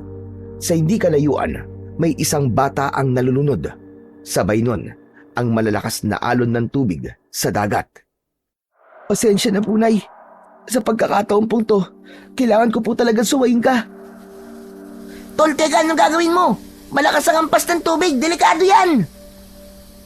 Ayoko nang may mamamatay uli sa mga kaisla ko. Mabilis kong nilangoy ang dagat, papunta sa kinaroroonan ng batang nalulunod. Nahawakan ko ang kamay niya, ngunit napansin ko na kahit na anong hila ko sa kanya, ay hindi kami makaalis-alis sa pwesto namin. Hanggang sa may mga kamay ang biglang humawak sa aking mga paa. Kumapit ka sa akin! Babalik tayo sa buhanginan! Magtiwala ka sa akin! Ipinadyak ko ang aking mga paa at paulit-ulit ko yung ginawa hanggang sa naramdaman ko na wala na ang magagaspang na mga kamay na humawak sa akin. Mabilis akong lumangoy pabalik at nang ligtas ko nang naibalik ang bata, napalingon pa ako sa aming pinagmulan. Nakita ko roon ang kalahating ulo na nakalitaw sa maalong tubig. Nanlilisik ang mga mata nito at nakatingin sa akin. Bata, ayos ka lang ba? Tumugon nito at nagpasalamat sa akin. Maya-maya pa ay siya namang dating ng nanay nito. Umiiyak ito at nagpasalamat sa akin. Walang anuman po. Masaya po akong makatulong. Alon! Aray! Tulong! Ang sakit ng tenga ko! Alisin mo nga, ayaw bumitaw na maliit na alimango eh. Oh, parang tatanggalin na yata ang balat sa tenga ko. Hala, ano ba nangyari sa'yo? Ba't basang-basa ka? Tsaka saan ba galing yung maliit na alimango na yan? Kasi gusto ko nga sana tumulong sa'yo kanina. Kaso nung paghabol ko sa'yo, bigla ako nadapa sa mababaw na bahagi ng dagat. Ayan, kinagat ng alimango yung tenga ko. Alisin mo na, dali. Yan kasi. Napakagas daw mo kasi. Hindi maiwan saglit. Parang buntot. Sunod ng sunod. Tumigil ka na nakakayak. Ang pangit mo tignan. Wow! Nahiya naman ako sa itsura mo. Gwapo ka ba, ha? Ganon. Sige ka. Hindi ko aalisin tong nakakagat na alimango sa tenga mo. Hindi na. Sige na. Sorry na. Alisin mo na dali. Ang sakit na eh. Baka matanggal na yung tenga ko. Pagkaalis ng alimango, pinakawalan namin ito at kahit basang-basa kami, ay nagpatuloy pa rin kami sa paglalakad dahil nag-aalala ko na baka makita akong ganun ni nanay at magalit na naman siya dahil sa pagsuway ko. Hindi pa ba tayo uuwi, Alon? Halos lahat dito nakausap na natin. Kita mong basa pa ako, di ba? Gusto mo ba magalit si nanay sa akin? Maya-maya na lang, magpapatuyo muna ako. Gumawa na lang tayo ng dahilan. Ang apti na talaga ng sikmura ko eh. Gutom na ako eh. Akala mo ba? Ganun lang kadaling paniwalain si nanay. Nagkakamali ka. Matalino si nanay, no? Okay, sige. Basta pag natuyo ka ng konti, tara na ha. Oo nga, papatuyo lang ako ng konti. Ang kulit mo rin naman kasi. Eh kung sa bahay ka na lang kaya dumiretso. Nalaban ko na rin naman yung mga damit na pinahira mo sa akin noong nakaraan eh. Eh paano? Kung nandun sila nanay, sige nga. Gumawa na lang tayo ng dahilan. Ako nang bahala. Di na talaga kaya ng tiyang ko eh. Ang apdi na. Sige. Basta, ikaw ang bahala. Ikaw ang magdadahilan kay nanay. Alam mo naman, na di ako magaling sa ganyan eh. Oo, basta akong bahala sa'yo. Naglakad na kami pauwi sa bahay nila Yugon. Wala kaming naabutang tao roon. Kaya agad kumilos ang kaibigan ko at ako naman ay mabilis na nagbihis. Hindi pa rin maalis sa aking isipan ang nilalang na nakita ko sa laot. Naguguluhan ako at natatakot dahil sa pamamaraan niya ng pagtingin sa akin. Hoy Alon, ba't para bang tulala ka dyan ha? May iniisip lang ako, Yugon. Ano ba yan, tol? Tumatalsik yung kanin sa bibig mo. Ba't ganyan ka kumain? Ayusin mo naman. Ang baboy naman ito. Eh pasensya ka na tol, tatanggal kasi kanina yung isa kong ngipin eh. Ngayon ko lang napansin. Eh paano? Wala kasi akong naramdamang sakit sa bibig nung nadapa ako. Teka, ano nga pala yung iniisip mo? Hindi ko alam kung tama ba yung nakita ko kanina eh. Pero kasi, malinaw siya eh. At hindi ako sigurado kung babae ba o lalaki. Basta ang pangit. Kulay itim lahat ng mata. Malaberding may pagkaasul yung kulay niya. Tapos nakatingin siya sa akin ng masama. Ganun din yung nilalang na nakita kong papalapit sa bangka nila Manghipto. Yun na kaya yung kataw? Kung sa palagay mo oo, edi baka yun na nga talaga. Ang kakaiba pa sa nakita ko, Chong, parang habang nasa tubig ako, ramdam ko yung galit at pagkamuhi niya sa tao. Pakiramdam ko eh, hindi lang ang paggamit ng dinamit ang dahilan ng mga aswang nakataw, kaya sila umaatake sa tao. Ano bang ibig mo't sabihin, tol? May mas malalim pa silang dahilan. At malalaman natin yan kung papayag ang mga kataw na makausap sila. Napaka-imposible naman yung sinasabi mo, Chong. Di ba nga, galit na galit sila sa mga tao? E paano kung bigla ka na lang nilang atakihin? Kahit ang hangad mo lang naman ay ang makausap sila. Hindi ko iniisip ang bagay na yan, Chong. Iniisip ko lang ang kapakanan ng mga tao. Kaya sana lang talaga ay makinig sa atin yung mga nakausap nating tao. Kahit yun lang, makakatulong na talaga ng malaki yun. Tama ka, Tol. Dahil kung hindi rin naman dahil sa kanila, hindi mag-uumpisang sumalakay ang mga kataw. Dahil tahimik lang silang namumuhay. Hindi sa kumakampi ako sa mga katawa, pero kasi, di ba nananahimik yung dagat tapos sisirain lang ng mga taong walang puso at walang magawa sa buhay? Kaya ganyan nagagalit ang ibang nilalang sa ating mga tao eh. Dahil nasa atin na ang lahat, huhuli na lang tayo at kakain, sinisira pa natin ang tirahan nila. At hindi pa tayo marunong magpalaga sa mga likas na yaman. Wow, pre! Kailan mo pa natutunan ng mga yan, ha? Ikaw talaga kahit kailang kayo, para kasira ulo. Basta may maisingit ka lang eh. Seryosong usapan to, tapos nilalaro-laro mo lang. Bira, seryoso na ba nito? Di lang kasi ako sanay na makitang ganyan kaseryoso. Nakakapanibago kasi. Mukhang tumatalab na yata yung pangaral sa idealin Dalisay ah. Ha, bumabait ka na, Chong. Ayos yan. Ewan ko sa'yo, Yugon. Bilisan mo na nga lang yung pagkain mo. Babalik na tayo dun sa amin. Baka kasi iniintay na ako nila nanay at Tio Jojo eh. Teka lang, patapos pa lang ako eh. Ikaw, ayaw bang kumain? Ano ba yung ulam mo? Daing, yung binilad ni Tio Jojo. Uy, mukhang masarap yan ah. Teka, kinain mo nang di niluluto? Oo, Nabalid naman sa araw eh. Pwede na yon. Kadiri ka naman, Yugon. Doon na lang ako sa bahay kakain. Baka nagluto si nanay. Napaka-arte naman ito. Hindi ka naman mapera. Arte-arte. Ayos na maging maarte, no? Kesa naman kakain ako ng hilaw. Tignan mo mamaya lang o bukas, mananakit na talaga ang sikmura mo. Hayaan mo. Di mo naman sikmuran sasakit eh. Sa akin naman eh. Sandali. Itatabi ko lang tong pinagkainan ko. Tapos iinom lang ako ng tubig. Sige, bilisan mo. Masiba. Mabilis lang to. Iinom lang din ako. Nang lumabas muli ang kaibigan kong si Yugon, dumiretso na kami pauwi sa amin. Nadatnan namin doon si nanay na kanina pa pala kami hinihintay. Oh, Dalisay. Nandito na pala sila oh. Ba't ngayon lang kayo? Kanina pa namin kayo hinihintay. Paano? Si Yugon po kasi. Dumiretso pa po pauwi sa inyo, Tio Jojo. Kumain po muna siya. Kumain? Wala naman akong iniwang ulam dun ah. May inulam po siya, yung daing po na binilid nyo. Kinain niya po nang hindi pa luto. Anak ng teteng, nag-iisip ka ba, Yugon? Hindi mo ba iniisip na galing sa bilad sa araw yon? Sigurado ako mananakit ang sikmura mo niyan. Hindi po, Tio. Matibay naman po ang sikmura ko eh. Hehe. Ay nako, ewan ko sa yung bata ka. Pero teka, hindi naman yan ang suot mong damit kanina? Kanina po kasi Aling Dalisay, may nalulunod po. Tinulungan niya. Kaya nabasa po siya. Yun. Doon po sabi siya nagpalit ng damit. Yung pinahiram niya pong damit sa akin, nung nakaraan, yun na rin po ang ginamit niya. Yugon! Hala! Nako! Pasensya na tol.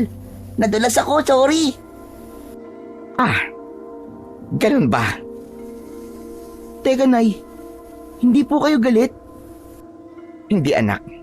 Natauhan na ako sa mga sinabi ng lolo mo at ng Tio Jojo mo. Tama sila. Walang dahilan para pigilan ko ang mga bagay na nagpapasaya sa'yo. Dahil yan mula pa noon, ganyan ka na. Talaga po ba, Nay? Naku, maraming salamat po. Wala yun anak. O ano? Anong balita sa lakad nyo? Tungkol po dun, Nay, ayos naman po. Ang kaso, iilan lang po sa mga tao. Kapag kinakausap po namin, tinatalikuran lang po kami. Sa palagay ko po, iniisip po nila na mababangis na isda lang po ang gumagawa po nun sa mga biktima. Ganyan din ang nangyari sa amin kanina. Pero wala tayong magagawa. Ganyan talaga ang pag-iisip ng ibang tao. Kaya nga po di na lang po nila inisip na nakakasira na po sila. At siguradong kapag gagamit po sila ng dinamita, may ibang isda po na madadamay kahit na hindi naman sila kailangang hulihin. Ang magagawa lang natin sa ngayon ay maghanda at mag-isip. Dahil hindi tulad ng Magindara, ang mga aswang nakatao na lalaki ay kayang-kayang umatake na kahit sa maliwanag. Ang pinagkaiba lang ay mahina sila nun. Pero kahit mahina sila, kaya nilang pumatay ng 5 tao sa isang atake lang. Hala, mahina pa ba yun? Oo, Apo. Dahil kapag sa gabi, kahit 3 lang sa kanila ay kayang-kayang ubusin ang mga tao na nakatira dito sa ating isla. Natahimik ako sa sinabing yun ni Lolo. Naalala ko ang nilalang na nakatingin sa amin kanina. Pero grabe naman po yata. Napapatay sila ng maraming tao dahil lang sa pangiistorbo ng tao sa kanila. Sa tingin ko po, may malalim po na dahilan. Maliban doon, sigurado ako na nagkaroon ng mas mabigat na kasalanan ang mga tao. Pero kung meron man, ano naman kaya yon? Yung po ang aalamin natin, Nay. Pero paano natin gagawin yon, anak? May plano po ako.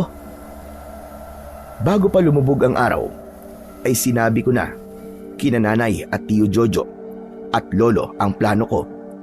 Naghanda kami ng gabing yon, mga gamit at iba pa.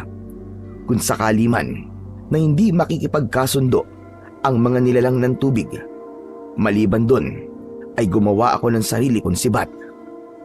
Ano pa ba ang gagawin mo dyan, anak?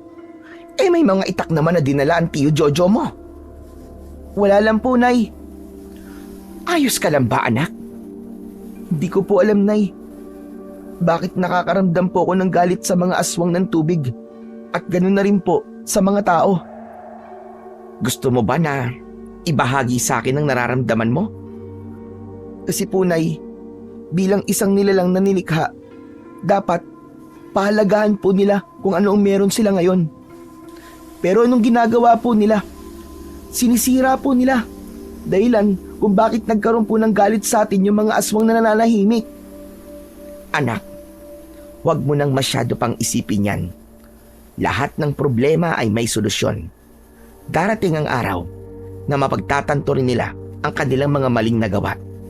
Kaya anak, huwag ka nang masyadong mag-isip dyan. Hindi mo dapat pinoproblema ang bagay na yan. Paano hindi ko po problemahin, Nay? Ang sabi niyo po at ni Lolo, kahit pa ang ibang tao, sinasabing anak ako ng isang bathala ng karagatan. Pero ako mismo, walang magawa, walang kapangyarihan para iligtas ang nakararami. Nay, napakawalang kwentang tao ko po. Wala akong kwenta. Ano bang pinagsasasabi mo, Alon? Huwag mong sabihin yan sa sarili mo. Kasi ang dami mo nang nagawa para sa mga tao. Ang ilan ay inililigtas mo pa kapag nalulunod, di ba? Kaya huwag mong sabihin yan sa sarili mo. Wala kang kasalanan sa mga nangyayaring ito. Tama ang nanay mo, Apo. Hindi naman porke sinasabi namin na bigay o anak ka ng isang bathala, responsibilidad mo na ang lahat. Dahil kung ikaw ay nag-iisip ng paraan para matigil ang gulong ito, iniisip pa ng mga tao kung anong hirap ang pinagdadaanan mo habang iniisip mo naman ang kapakanan nila. Sinusuportahan na kita kung ano man ang gusto mong gawin, anak. Pero ang hindi ko matatanggap ay yung sisisihin mo ang sarili mo dahil may mga taong nabibiktima pa rin. Sila ang may kasalanan, kaya sila nagkakaganon. Salamat po, Nay. Pati na rin po sa inyo, Lolo. Aling Dalisay, Alon, Lolo Aki. Naihanda na daw po lahat ni Tiyo Jojo. Okay na raw po. Ayun naman pala, anak.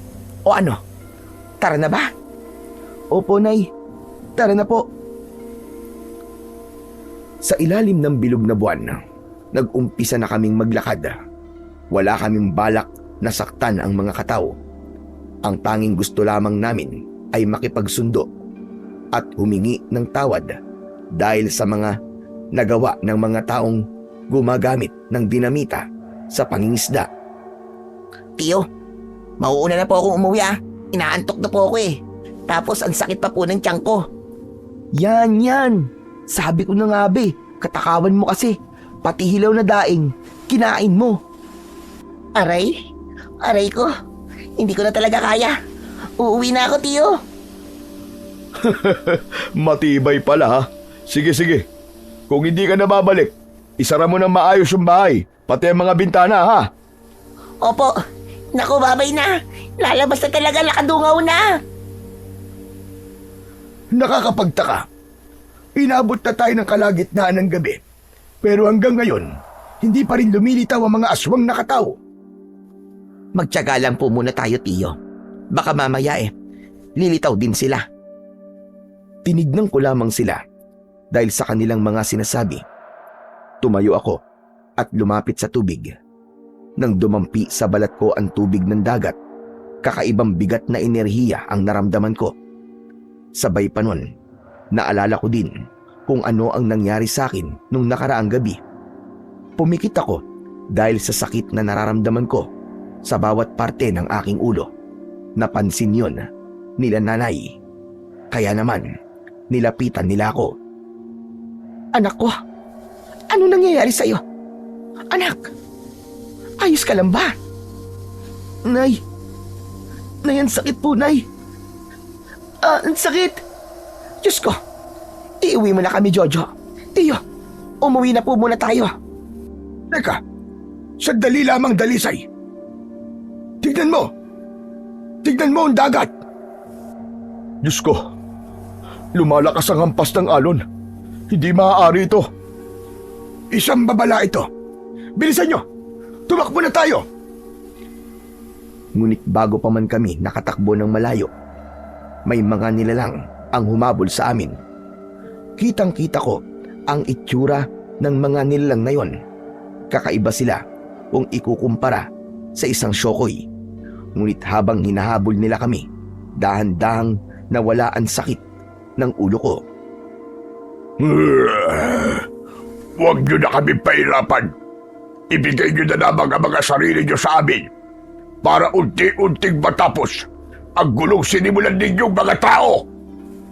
Sandali lamang. Huwag nyo kaming sasaktan. Sinadya naming makipag-usap sa inyong mga katao. Kaya kami nandito. Tama ho ang sinabi ng tiyo ko. Nandito kami para makipagkasundo. At ayaw na namin ng gulo. Ako po kami na hindi na namin sisirain ng dagat. Nahihibang na ba kayo? Kaming mga uri ng kataw ay hindi katulad ng mga babaeng kataw na iniisip ninyo. Dahil kung sila ay pinangangalagaan ng dagat, kami naman ay walang pakialam doon. Ang tanging gusto lang namin ay ang dumami at magkaroon ng tagapagmana. Hindi na nga sana namin pakikialaman ang paninira ninyo sa aming tahanan. Ngunit dahil sa kasakaman ninyo, dala ng mga pampasabog ay nalason ang kaisa-isa kong anak na lalaki na magmamana sana sa pagiging pinuno ko. Pero teka lang naman po. Huwag niyo naman pong latin ng mga tao. May iilan pa rin naman na pinipiling pangalagaan po ang dagat. Maawa ka naman po sa kanila at sa pamilyang maiiwan po nila. Wala akong pakialam doon dahil pare-pareho lang kayo. Tao din sila. Tao din kayo. Kasalanan ng isa ay kasalanan ng lahat. At kung akala mo ay makukuha mo ko sa pagpapaawa, ay nagkakamali kayo. Sandali lang naman. Baka pwede pa natin itong pag-usapan. Kahit na ano gagawin ko. Huwag mo lang saktan ang mga tao dito sa isla. Nakikiusap ako sa iyo, maawa ka na. Anak, ano bang pinagsasasabi mo? Sumenyas ang nilalang na nasa harapan namin at napansin ko ang mga kasama niya na hinawakan ang braso nila nanay at bahagyang inilayo sa akin.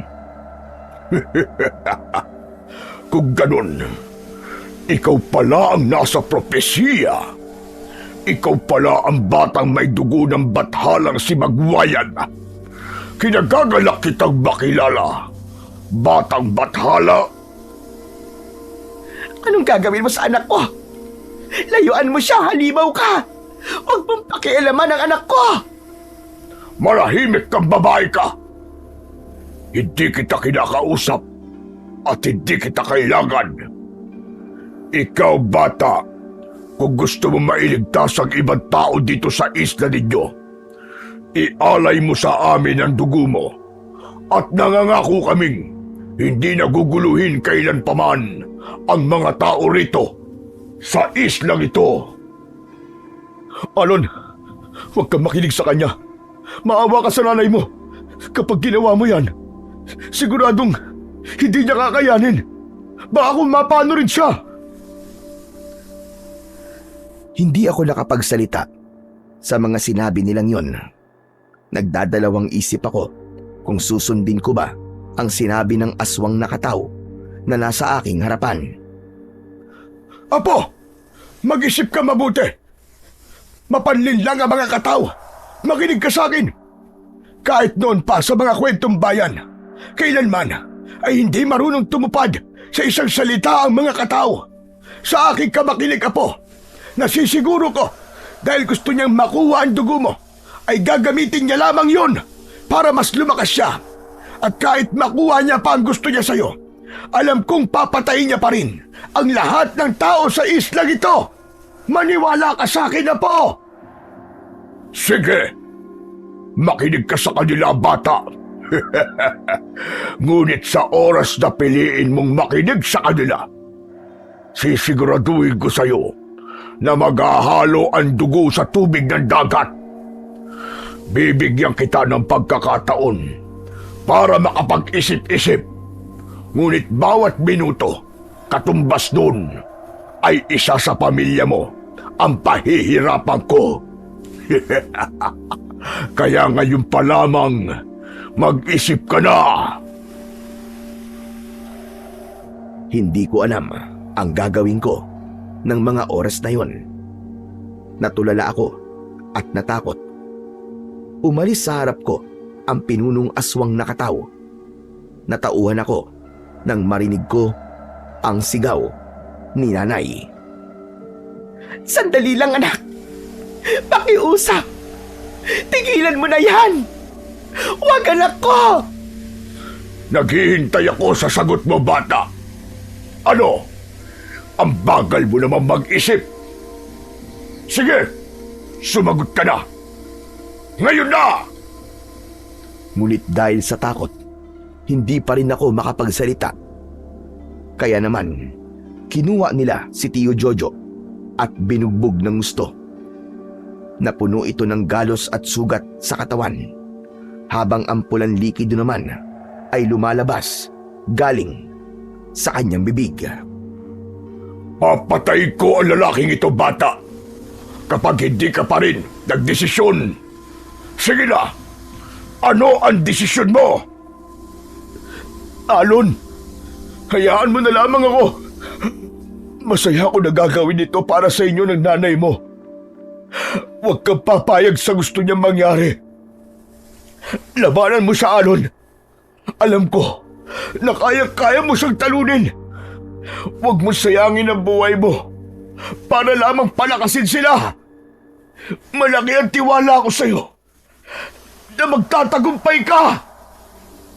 Manahimik ka! Mababang nilalang! Kung ayaw mong mamatay ka agad! Mas lalong bumalot ang kaba sa aking pagkatao nang makita kong sinipa ng aswang nakataw si Tio Jojo. Hindi ako makapag-isip kagad dahil sa kabog ng aking dibdib. Para bang may naghahabulang kabayo ang nararamdaman ko. Tutuluyan ko ito kapag hindi ka pa rin nagdesisyon, batang bathala! Sige! Oo na! Pumapayag na ako. Huwag mo naman silang sasaktan. Pumapayag na ako sa inihiling mo.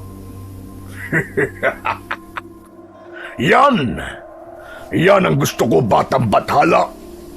Mabilis at walang pag-aalinlangan.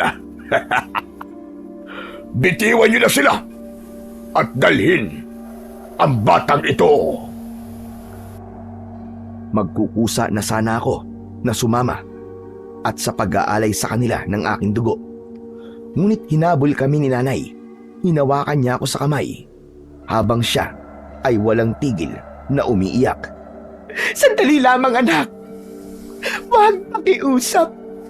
Maawa ka sa akin. Huwag mong gagawin yan. Nakikiusap ako sa iyo, Alon.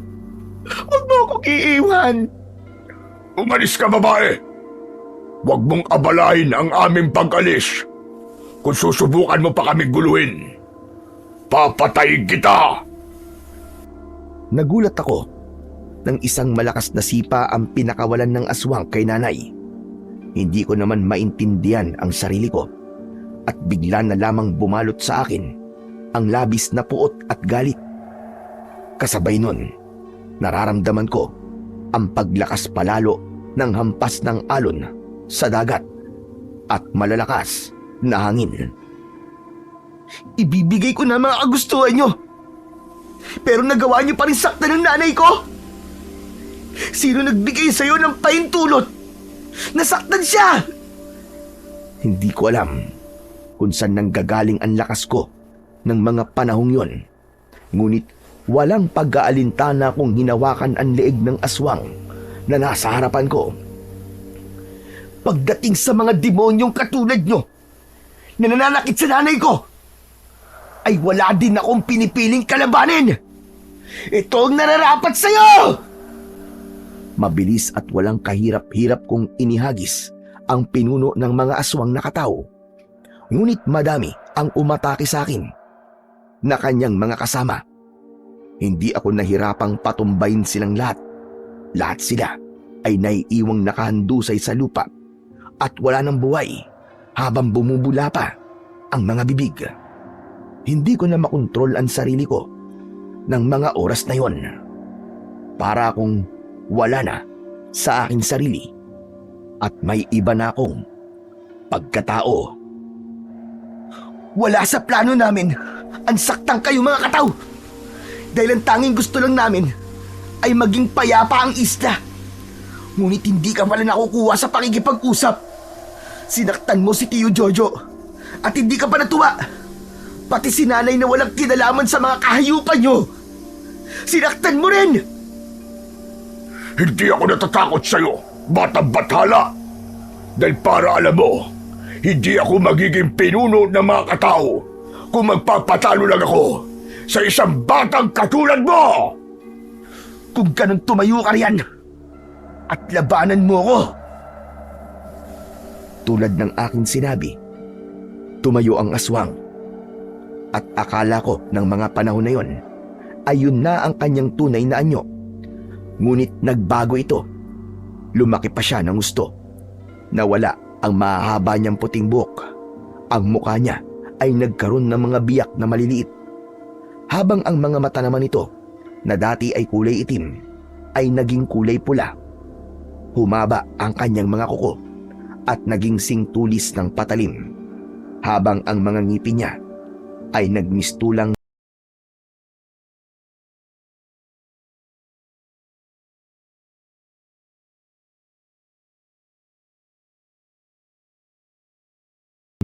matatalim na lagari. Matakot ka na bata. Dahil sa oras na ito, sisiguraduhin kong uubusin ko ang mga tao sa islang ito.